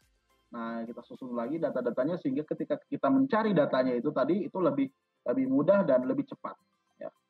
Nah, kemudian ada disk cleaner ya untuk menghapus disk-disk yang memori-memori atau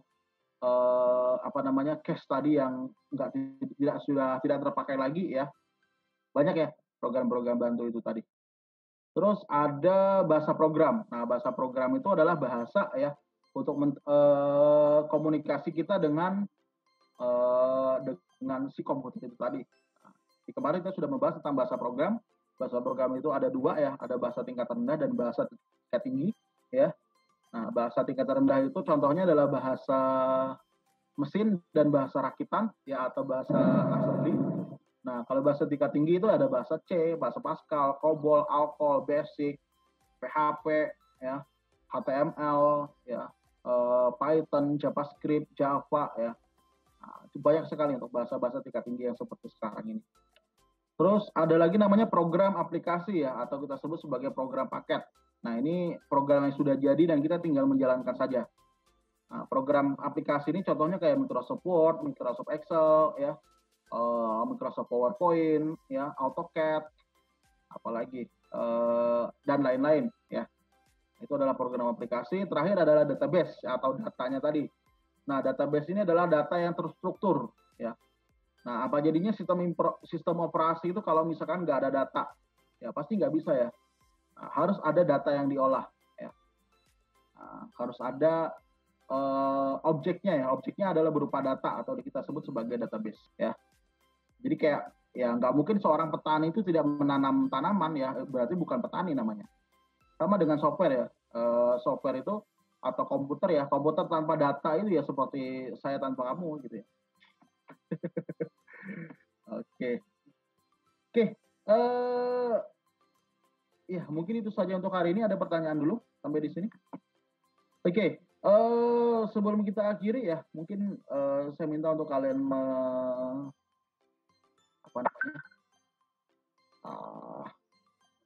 mengaktifkan kamera ya, mengaktifkan kamera. Silakan kameranya diaktifkan.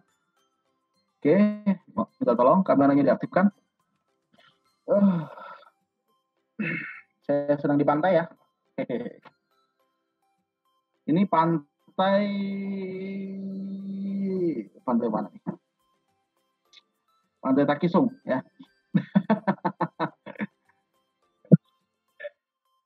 Hah? Oh ya. Oh, ada yang bilang pantai Angsana ya kan? Ada yang pernah ke Angsana? Saya pernah. Pantai Hambawang. Oke, belum pernah saya ke sana ya. Oke. Ya, masih ada yang belum menyala. Wih, ada yang di laut. Wah, di tengah laut itu gambarnya. Wih, nyemplung itu nanti dimakan ikan hiu ya. Tapi ikan hiu sekarang nggak mau makan kalian ya, karena ikan hiu sudah makan tomat. Kenapa? Oh, ya nggak apa-apa sekali-kali. Ya, kita bikin punchline lagi ya. Oke, saya hitung. 1, 2, 3. Enggak. Oke, saya hitung.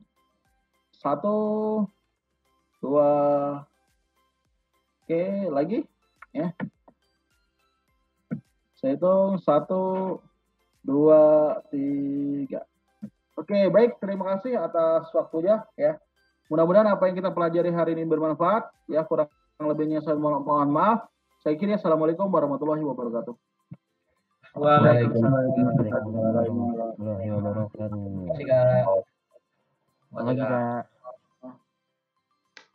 Waalaikumsalam warahmatullahi wabarakatuh. Bagaimana kabarnya anak-anak? Alhamdulillah baik, Pak. Alhamdulillah baik ya. Alhamdulillah baik, Pak. Sebelum kita melaksanakan pembelajaran, kita berdoa dulu ya. Muhammad Ervin Rizky Nafis, silahkan pimpin doanya. Ervin. Iya, Pak. Pimpin.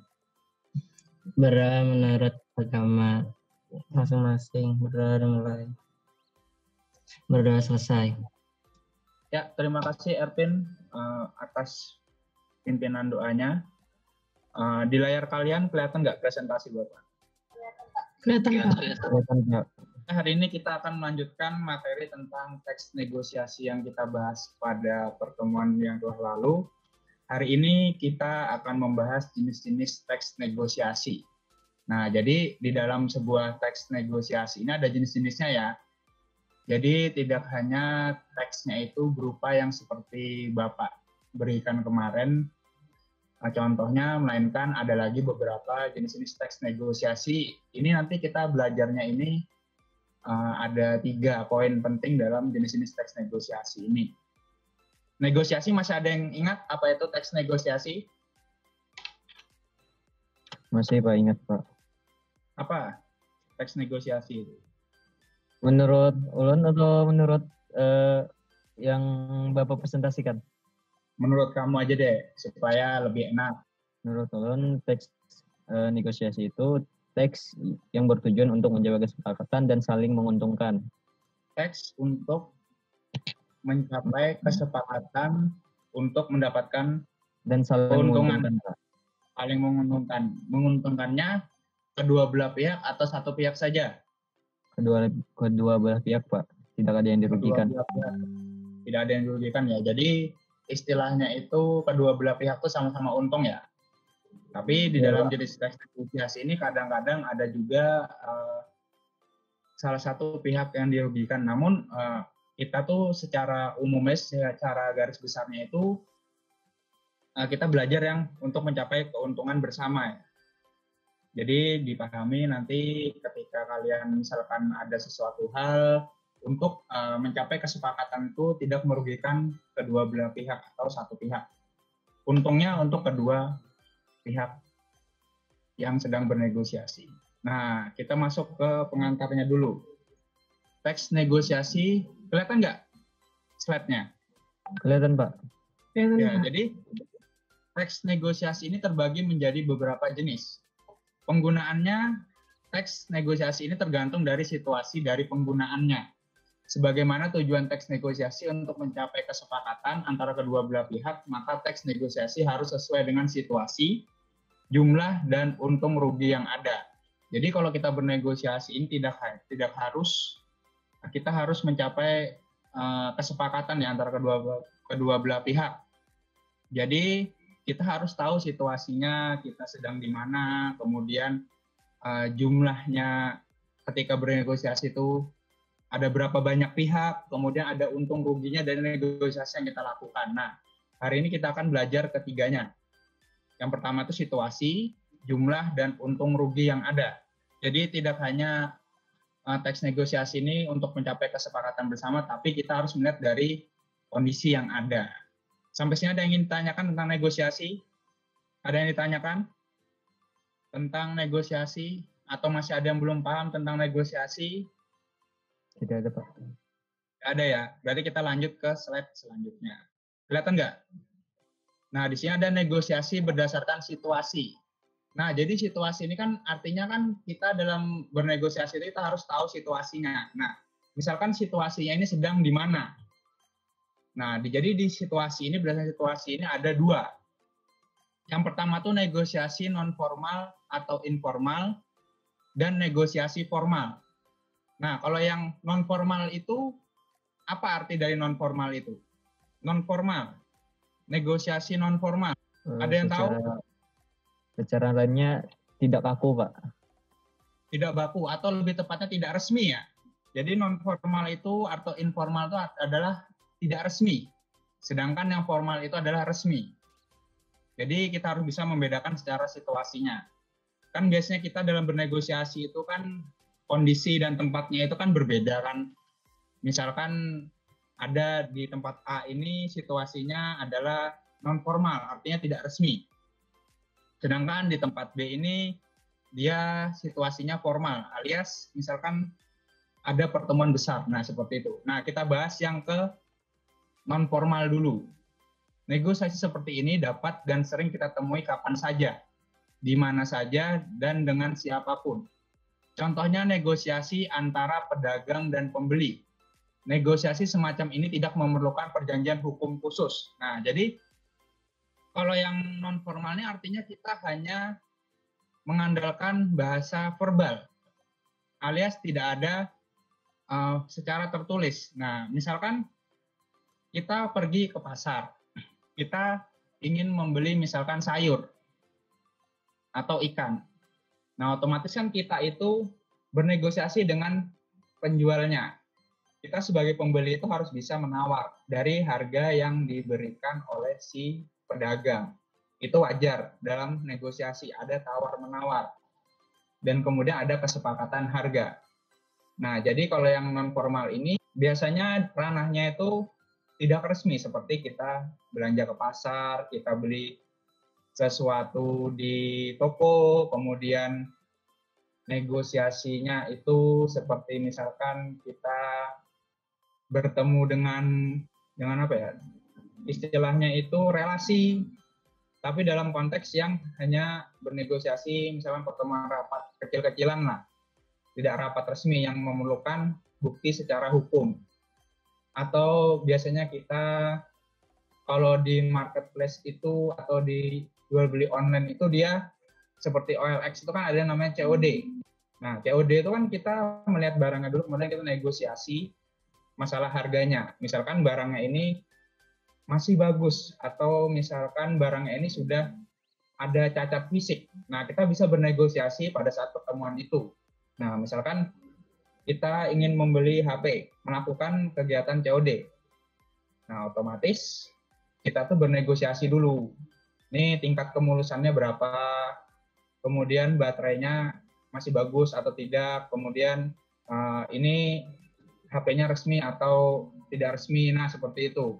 Nah, kemudian kita melakukan komunikasi secara verbal untuk menentukan harga yang tepat untuk barang tersebut. Sampai yang di non formal ini ada yang ingin ditanyakan atau ada yang ingin memberikan contoh lain terkait dengan negosiasi non formal atau tidak resmi?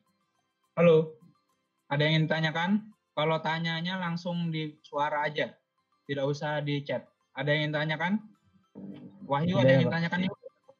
Tidak ada ya, paham ya? Kalau yang non formal artinya tidak ada perjanjian hukum secara khusus atau ada surat menyuratnya. Nah, kemudian kita masuk lagi ke negosiasi formal. Berarti kebalikannya, negosiasi formal ini negosiasi yang berlangsung dalam situasi formal. Karakteristiknya adalah adanya perjanjian hukum atau hitam putih yang sah. Karena itu, pelanggaran hukum bisa dijatuhkan.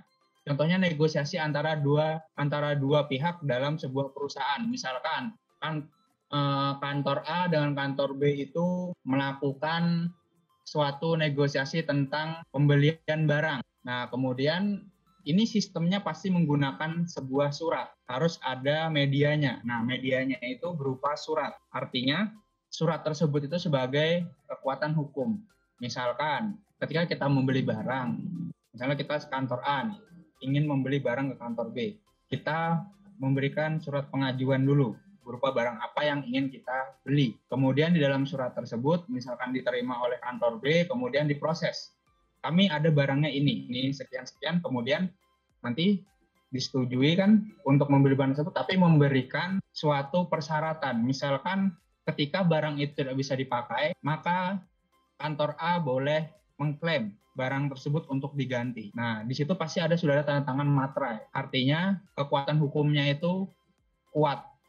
Ketika sewaktu-waktu misalkan kantor B atau kantor A itu melanggar perjanjian yang telah dibuat, maka bisa dilakukan penggugatan ke ranah hukum. Nah, jadi kalau negosiasi formal itu sifatnya itu lebih ke arah memiliki kekuatan hukum yang kuat. Nah, jadi tidak sembarangan kita bisa bernegosiasi di negosiasi formal ini.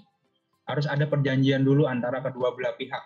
Misalkan salah satu pihak melanggar, maka akan siap dengan sanksi hukum yang ada. Nah, sama seperti misalkan negosiasi antara ketika kalian di sekolah. Kan negosiasi ini kan bukan hanya jual beli saja kan. Negosiasi itu bisa berupa misalnya kejadian atau suatu keadaan. Nah, misalkan kalian itu bandel dalam sekolah. Di sekolah itu bandel. Kemudian ada negosiasinya. Karena kalian ini bandelnya sudah sangat keterlaluan, misalkan, ini contohnya, maka misalkan guru BK memberikan suatu negosiasi. Apabila kalian sekali lagi melakukan kesalahan yang sama atau tidak dapat merubah sikap kalian, maka kalian akan dikeluarkan secara tidak hormat. Misalkan seperti itu. Itu kan pasti ada surat perjanjian. Nah, surat perjanjian itu negosiasinya itu di surat perjanjiannya itu. Nah, ketika kalian melanggar, maka surat itu menjadi sesuatu barang bukti atau asas hukum yang kuat untuk memberhentikan kalian sekolah.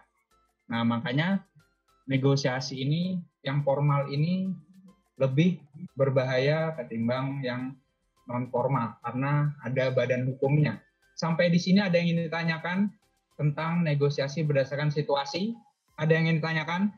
Ada yang ingin ditanyakan tentang negosiasi berdasarkan situasi? Kalau tidak ada, Kita lanjut ke contohnya. Ini Bapak berikan contohnya. Nah, ini ada contoh non formal atau informal. Ada yang mau membacakan cerita negosiasi ini atau teks negosiasi ini? Silakan. Halo, ada yang ingin membacakan? Yaudah Pak, kalau Wahyu, nggak ada bacakan udah yuk. ada, Pak. Ya, silakan yuk. Penjual. Mari Bu, ada yang bisa saya bantu? Pembeli. Pak, saya mau mencari sayur, bayam ada? Penjual. Tentu ada Bu, silahkan. Bayamnya baru datang dari Bandungan Bu. Pembeli, berapa Pak satu ikatnya? Penjual 7.000 saja Bu. Pembeli, aduh, kemahalan Pak. Bagaimana kalau 3.000 saja? Bayamnya masih kecil-kecil juga. Penjualnya. Jangan Bu, saya nggak dapat untung. Bayamnya ini walaupun kecil tetapi manis-manis Bu. Pembeli, tetap kemahalan Pak. Dikurangi bisa nggak Pak?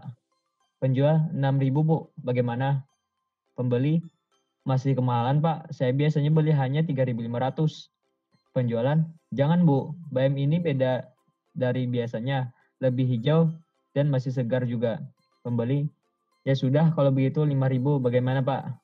Penjual 6.000 saja Bu. Pembeli, terakhir Pak 5.500 bagaimana? Penjual, baiklah Bu. Pembeli, terima kasih Pak.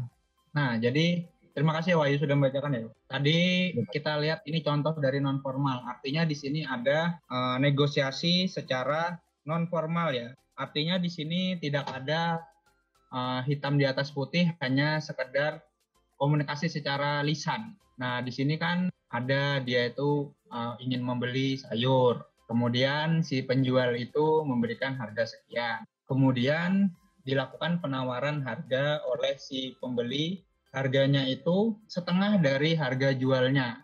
Kan otomatis kan kalau setengah dari harga jualnya itu kan ya seperti yang kita tahu kan untungnya itu kan nggak tahu ya berapa ya harga dari sananya ya. Jadi ibunya itu berusaha menawar. Kemudian si penjual itu kembali memberikan tawaran 6.000. Nah, kemudian ibunya ini memberikan lagi penawaran harga 3.500.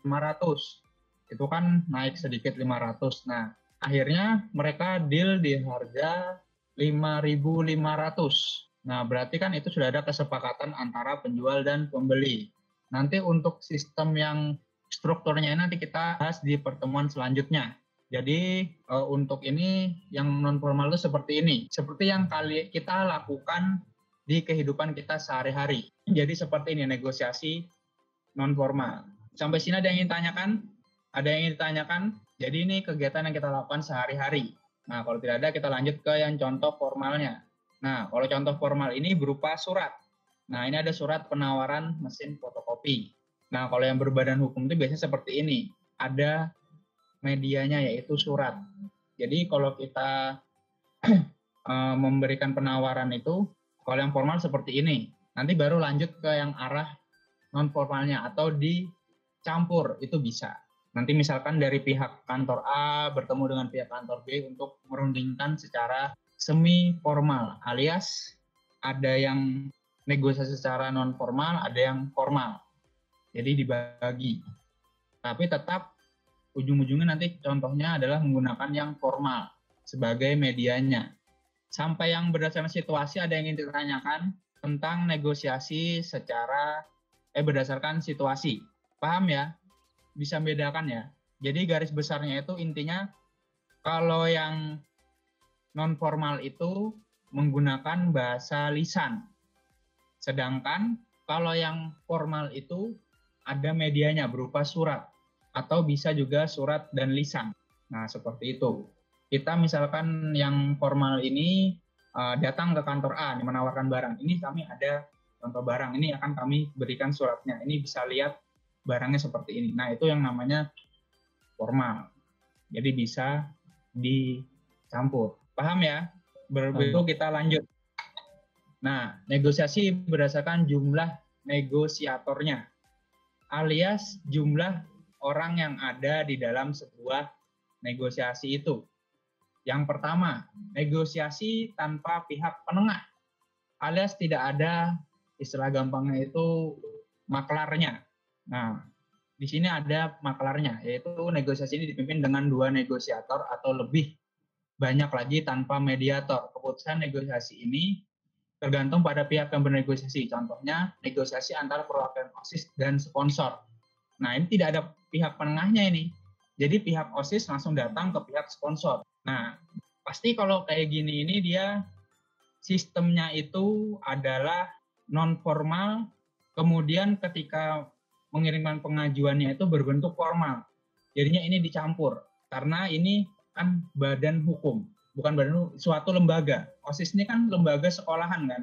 Sedangkan sponsor ini yang pastinya adalah berbadan perusahaan. Jadi ada formal dan non formalnya dalam negosiasinya. Sedangkan untuk negosiasi dengan pihak penengah itu harus ada mediatornya atau makelarnya, kita istilahnya itu ya. Dilakukan dengan 2 orang atau lebih dan ada juga mediatornya. Jadi mediatornya ini adalah sebagai penengahnya, alias yang ibaratkan itu seperti orang yang menjalankan, misalkan mengalurkan antara negosiasi dari pihak A dengan pihak B. Jadinya dia itu yang menjalankan, misalkan pihak A ini memiliki argumen A, kemudian disampaikan kepada pihak B. Contohnya itu seperti proses hukum. Ya istilahnya itu seperti pengacara itu. Nah, kerjaan pengacara itu kan adalah untuk sebuah mediator dari kasus hukum. Nah, biasanya kalau sudah negosiasi dengan pihak penengah ini biasanya bukan negosiasi yang istilahnya itu non formal. Itu sudah masuk ke ranah formal ya. Karena pasti yang dinegosiasi ini adalah sesuatu hal atau sesuatu barang yang memerlukan mediatornya itu bisa menego dengan misalkan hakim atau kantor itu supaya deal, supaya antara kedua belah pihak ini mendapatkan keuntungan. Tapi kalau yang sudah masuk badan hukum ini pasti salah satunya pasti ada yang kalah ya. Itu tergantung dari pengacaranya itu. Nah, jadi kita ini dalam hidup ini harus bisa bernegosiasi dengan baik agar semua berjalan dengan lancar. Sampai di sini ada yang ingin ditanyakan tentang berdasarkan jumlah negosiatornya? Ada yang ingin ditanyakan? Ada data, lanjut. Lanjut ya. Jadi enakan yang mana kira-kira? Yang ada pihak penengahnya atau tanpa pihak penengah? Enak yang mana kira-kira? Kalau yang ada yang OSIS sama sponsor itu bisa pakai pihak penengah. Tapi karena mereka mungkin tidak mau ada pihak penengah, jadi langsung negosiasinya dengan pihak sponsor. Jadi tidak ada pihak penengah yang menjembatani antara kedua belah pihak. Sedangkan kalau yang dengan pihak penengahnya ada yang menjembatani antara misalkan si A dengan si B agar tidak ada yang merasa dirugikan. Tapi kalau yang sudah masuk seperti ranah hukum ini pasti ada yang menjadi tersangka. Nah, seperti itu. Lanjut ya. Lanjut, Pak. Nah, negosiasi berdasarkan untung rugi yang terakhir nih. Negosiasi dominasi atau win-loss. Dalam negosiasi ini terdapat negosiator yang sangat dapat diuntungkan dari adanya sebuah keputusan yang diambil. Sementara itu rekanan akan mendapatkan untung lebih rendah. Nah, contohnya seperti apa? Negosiasi dominasi ini. Artinya yang satu pihak aja yang untungnya lebih banyak daripada yang satunya. Contohnya tadi seperti yang ibu-ibu beli sayur tadi. Sebenarnya masih untung. Penjualnya itu masih untung. Namun keuntungannya itu tidak lebih besar kan daripada harga yang pertama dia tawarkan. 6.000. Harga terakhirnya kan 5,5. Nah, itu jadi yang lebih untung siapa yang bisa menawar? Ibunya kan? Yang si pembeli tadi kan? Nah, jadi ini negosiasi yang dinamakan negosiasi dominasi. Artinya ada satu pihak yang diuntungkan lebih banyak. Nah, seperti itu. Sama seperti kalian misalkan ajan ya, kita istirahat dulu 5 menit. Ya, kita lanjut dulu ya. Yang kedua, negosiasi menghindari konflik atau loss-loss. Dalam negosiasi ini adanya sebuah kedua belah pihak menghindari konflik yang dihasilkan. Akibatnya tidak ada kesepakatan untuk menyelesaikan adanya sebuah konflik. Jadi, kalau negosiasi ini mereka ini sama-sama menghindar, alias tidak mau berurusan dengan sebuah masalah. Jadi, mereka lebih baik menghindar alias sama-sama melupakan masalah tersebut. Nah, misalkan contohnya mereka itu sudah membuat sebuah perjanjian. Kemudian dalam perjanjian tersebut kedua belah pihak itu ada yang melanggar perjanjian tersebut. Jadi ini dua-duanya ya. Jadi kedua-duanya ini sama-sama tidak ingin mempermasalahkan masalah tersebut, alias acuh tak acuh dengan masalah tersebut, bodo amat dengan masalah tersebut. Nah, Jadi agar tidak menimbulkan masalah, mereka hanya diam. Nah, seperti itu negosiasinya itu, alias negosiasinya itu sama-sama tidak ada niat untuk bernegosiasi, alias kedua-duanya itu kalah. Jadi tidak ada sesuatu hal yang harus dipermasalahkan dalam negosiasi tersebut. Contohnya seperti apa negosiasi yang menghindari konflik ini? Gimana? Ada yang bisa memberikan contoh? Ini dijelaskan bahwa mereka itu sama-sama tidak ingin menghadapi konflik, alias menghindari konfliknya itu. Contohnya seperti apa? Nih Bapak beri contoh ya, misalkan yang seperti tadi, ada sebuah masalah dalam perjanjiannya itu, negosiasi perjanjiannya itu. Nah, misalkan barangnya ini ketika rusak sebelum garansinya berakhir 1 tahun itu hari terakhir nih rusak, baru ketahuan rusak. Tapi kan otomatis kan dari pihak yang A nih mau ngeklaim tapi batas waktunya sudah hampir habis. Kemudian yang pihak B ini ketika dia misalkan tidak bisa berbuat apa-apa karena kan sudah memang habis kan. Jadi sama-sama istilahnya tidak mau terjadi konflik. Ketika itu dilanjutkan pasti akan menjadi konflik karena nanti akan menjadi sebuah masalah yang akan menimbulkan suatu konflik antara kedua belah pihak. Nah, seperti itu. Jadi dia menghindari dua-duanya ini. Alias mereka ini ya percaya dengan setiap perjanjian yang dilakukan antara kedua belah pihak. Nah, kemudian lanjut lagi ke negosiasi kolaborasi. Nah, kalau kolaborasi ini sama-sama menguntungkan. Nah, dalam negosiasi ini, negosiator berusaha untuk mencapai sebuah kesepakatan dengan menyatukan semua kepentingan dalam masing-masing pihak. Nah, artinya pihak A dengan pihak B ini tidak ada kerugian yang ditimbulkan, alias sama-sama untung. Dan untungnya itu 50-50, alias sama. Nah, misalkan lagi komat. Nah, jadi kalau kolaborasi sama-sama menguntungkan nih, dia tidak ada yang dirugikan pihaknya itu. Misalkan kita menjual sebuah tanah. Tanahnya ini sangat strategis. Nah, sangat strategis. Harganya pun istilahnya itu masuk akal di daerah tersebut. Kemudian negosiasi itu berjalan dengan lancar, si A dan si B ini sepakat. Kemudian ketika tanah itu dipakai, mendapatkan keuntungan yang besar bukan besar, setara dengan bisa balik modal lah ibaratkan. Bisa balik modal dari pertama dia membeli tanah tersebut. Nah, itu kan artinya kan sama-sama untung kan. Si penjual tanah itu untung dan si pembeli tanah itu untung karena memang dari segi tempatnya itu sudah strategis, sudah cukup untuk mendirikan sebuah usaha. Nah, kemudian seperti juga kita bernegosiasi dengan barang. Nah, si A dan si B. Si A ini memberikan pengajuan atau istilahnya itu penawaran barang kepada kantor B. Nah, setelah ditawarkan sepakat harganya, kemudian si A dan si B ini menjalin sebuah kerjasama bahwa kantor A ini diminta untuk selalu menjadi distributor barangnya. Nah, itu kan saling menguntungkan kan. Dan yang kantor B ini juga percaya bahwa barang yang diberikan oleh kantor A ini barangnya kualitasnya memang bagus. Nah, jadi kan ada timbal balik antara negosiasi tersebut. Nah, seperti itu. Kemudian ada negosiasi akomodasi. Nah, dalam negosiasi ini sebuah negosiator mencetak laba yang sangat kecil dan bahkan menderita kerugian. Di sisi lain, negosiasi mencapai keuntungan yang sangat tinggi, bahkan mampu mendatangkan hingga 1% dari keuntungan. Nah, jadi kalau yang namanya negosiasi akomodasi ini dia sistemnya itu adalah sebuah jasa. Misalkan jasa penyewaan barang, misalkan sebuah motor, misalkan harga sewanya itu misalkan 500.000 sewa motor untuk 12 jam, misalkan ini motor ya, kita yang kecil atau mobil deh, sewa 500.000 untuk 12 jam atau tidak 1 hari, 500.000. Nah, kemudian dengan deposit. Kalian tahu deposit tidak? Deposit ada yang tahu tidak? Ada yang tahu deposit? Deposit apa deposit? Kayak Jadi tabungan, deposit itu istilah apa? tabungan rekening juga Pak. Kita nabung ya untuk duitnya itu sewaktu-waktu misalkan terjadi misalkan karena ini mobil ya, kita ngomong mobil ya.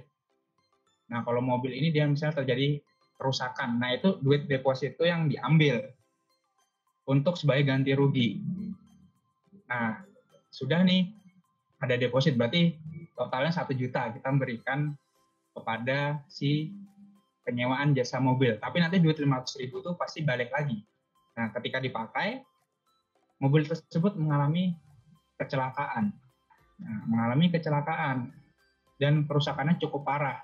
Duit yang deposit 500.000 itu tidak cukup untuk menutupi kecelakaan tersebut, untuk memperbaiki kecelakaan tersebut. Nah, kira-kira yang rugi lebih besar si penyewaan mobil tersebut atau orang yang mengalami kecelakaan atau alias si penyewa jasa tersebut? Kira-kira siapa yang lebih rugi? Yang penyewaan jasa atau yang orang mengalami kecelakaan alias si penyedia penyewaan jasa atau orang yang menyewa mobil tersebut? Kira-kira yang lebih rugi yang mana? Dengan perjanjian deposit sebesar 500.000. Yang Pak, penyedia. Penyedia ya. Karena kan sudah ada negosiasi awal deposit jika ada terjadi kecelakaan sudah dihitam dalam putih 500.000 kan. Sedangkan kerusakannya lebih parah kan. Dari misalkan 1 juta kita bayarin. Itu karena dia menabrak misalkan pohon. Tapi si yang bawa mobilnya atau alias si penyewanya ini, penyewa jasanya ini tidak kenapa-kenapa. Nah, jadi yang lebih rugi itu adalah yang si yang memiliki penyewaan jasa tersebut karena mobilnya lebih banyak perbaikannya di atas 500.000. Nah, keuntungannya dari mana? Mendatangkan nggak 100% karena dia ada 1.500.000 perbaikannya 2 juta ya. Karena itu mobilnya hancur parah ya depannya. Tapi karena sudah memang perjanjiannya seperti itu, dan itu pun daripada si yang menabrakkan mobil tadi dia bayar 2 juta lagi, kan sudah ada surat perjanjiannya. Hanya depositnya 500.000. Berarti kan dia untung 100% lagi. Tidak usah bayar 1 juta lagi, tidak usah bayar 2 juta lagi, tapi sudah ada hitam di atas putih bahwa sudah 500.000 aja seperti depositnya tersebut. Jadinya dia tidak usah menambah 2 juta lagi. Artinya dia untung, walaupun dia melakukan kesalahan. Nah, seperti itu. Sampai sini ada yang ingin ditanyakan tentang negosiasi berdasarkan untung ruginya? Ada yang ingin ditanyakan? Atau ada yang masih belum paham? Ada yang ingin ditanyakan? Jadi untuk teks negosiasi ini, ketika nanti kalian ulangan, itu basic-basicnya aja yang Bapak berikan di soalnya itu. Karena untuk teks negosiasi ini, kalian, karena ini materi terakhir ya, jadi basicnya itu ya biasanya yang formal atau non formal aja. Jadi kalau yang seperti negosiator itu yang ada banyak itu tidak ada cuma tidak sebanyak yang formal dan informal. Untuk tugas yang kemarin sudah dikerjakan belum? Atau ada yang belum ngumpul? Masih ada yang belum ngumpul sepertinya. Banyak. Sudah, Pak. Banyak yang belum ngumpul. Jangan sampai nilai kalian jelek karena tugas tidak ngumpul. Karena ketika nanti semester baru, tahun ajaran 2020-2021 yang semester genap, Bapak tidak akan memperbaiki nilai kalian. Jadi habiskan waktu kalian untuk memperbaiki nilai bahasa Indonesia di semester ini. Untuk tahun depan, misalnya nilai kalian masih merah, tidak akan Bapak perbaiki. Biarkan tetap merah. Nah, kalian tahu kenapa jika merah itu akan menghambat kalian untuk naik kelas. Paham? Sekali lagi, apa ada yang ingin ditanyakan? Tidak ada, Pak. Paham, Pak. Dari yang satu ini, teks negosiasi. Untuk materi selanjutnya, kita akan mempelajari yang strukturnya. ada penawaran, ya yang mana ada strukturnya kan. Nah itu kita akan pelajari. Kalau tidak ada yang ingin ditanyakan, untuk ketua kelas seperti biasa, kirim siapa saja hari ini tidak masuk. Karena ini Bapak lihat cukup banyak yang tidak masuk ini. Untuk ketua kelas, silahkan nanti chat Bapak siapa saja yang tidak masuk. Kalau tidak ada yang ditanyakan, Bapak akhiri pertemuan hari ini. Salah hilaf mohon maaf. Wabillahi taufiq wal hidayah. Wassalamualaikum warahmatullahi wabarakatuh. Waalaikumsalam warahmatullahi wabarakatuh.